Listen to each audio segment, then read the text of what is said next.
बिस्मिल्लाहिर्रहमानिर्रहीम। अस्सलाम वालेकुम। This is Saima's cooking secrets. Welcome to my kitchen.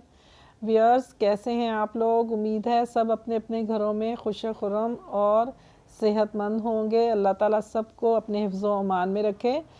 आज मेरी वीडियो कुछ लेट मैं डाल रही हूँ। रीज़न कुछ ये था कि कुछ तो रिलेटिव्स में शादी थी और माशाल्लाह मैं अपनी बेटी की शादी भी करने वाली हूँ, उसकी शॉपिंग में भी थोड़ा बिज़ी थी। तो मैं कोशिश करूँगी कि अपनी वीडियोस में टाइमली डालती रहूँ। आज मैं आप लोगों के लिए फ्रूट चाट की बहुत ही ज़बरदस्त सी रेसिपी लेकर आई हूँ। उम्मीद है आपने पहले ऐसी कभी भी नहीं खाई होगी और बनानी भी बहुत ही आसान है और इसके कोई ख़ास इंग्रेडिएंट्स भी नहीं है। ये फ्रूट चाट मेरे ऐसे व्यूअर्स जो डाइट कॉन्शियस हैं और हेल्दी फ्रूट चाट खाना चाहते हैं वो भी ये बनाकर खाएं। यकीन करें बहुत ही ज़बरदस्त और डिफरेंट फ्लेवर आपको लगेगा। मेरा ख़्याल है कि यूट्यूब पे ये पहली वीडियो होगी इस तरह की चाट की।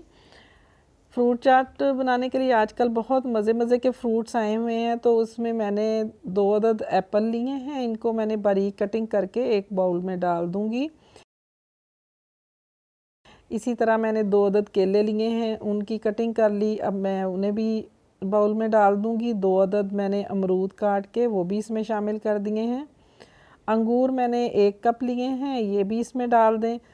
इसी तरह खजूर मैंने ली हैं, तकरीबन 5 से 6 अदद खजूर हैं। ये 4 टेबलस्पून के बराबर कट के बनी हैं, ये डाल दें। और अनार अपनी मर्ज़ी से जितना आपको पसंद हो डाल सकते हैं। मैंने 2 टेबलस्पून इसमें डाला है, बस अनार थोड़ा सा ही इसमें यूज़ करना है।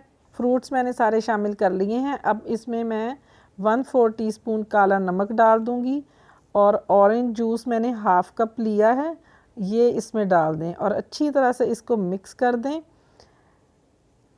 ये लें, झटपट से फ्रूट चाट रेडी है। देखें कुछ भी इसमें ख़ास काम नहीं है, लेकिन ये खाने में इतनी डिफरेंट आपको लगेगी कि आपको मज़ा आ जाएगा।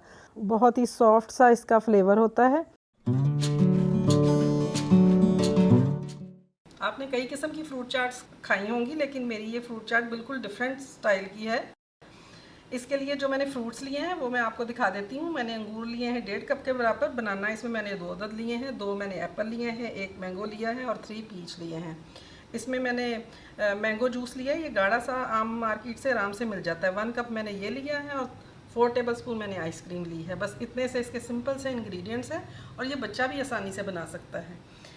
चलें, इससे पहले कि हम फ्रूट की कटिंग करें, मेरी आपसे रिक्वेस्ट है कि मेरा चैनल ज़रूर सब्सक्राइब करें और मेरा बेल आइकॉन क्लिक करें ताकि आपको आने वाली मेरी तमाम नई नोटिफिकेशन टाइम पे मिलती रहें। चले आए जल्दी से फ्रूट की कटिंग करते हैं। सबसे पहले आप ये मैंने पीच लिया है, इसके छिलके उतार लें। अब इस तरह इसके हम क्यूब कट कर लेंगे छोटे छोटे से। इस तरह सारे क्यूब्स मैं बना लूँगी पीच के। पीच की कटिंग हो गई है, अब मैं मैंगो की कटिंग करूँगी।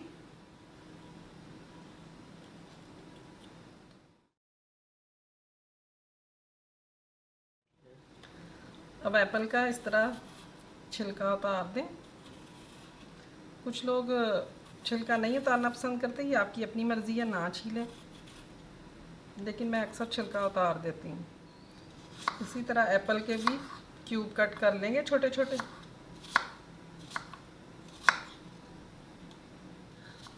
अब केले की कटिंग कर लेते हैं। फ्रूट्स हमने सब कटिंग कर लिए हैं। अब मैं एक बाउल में इनको डाल लूँगी।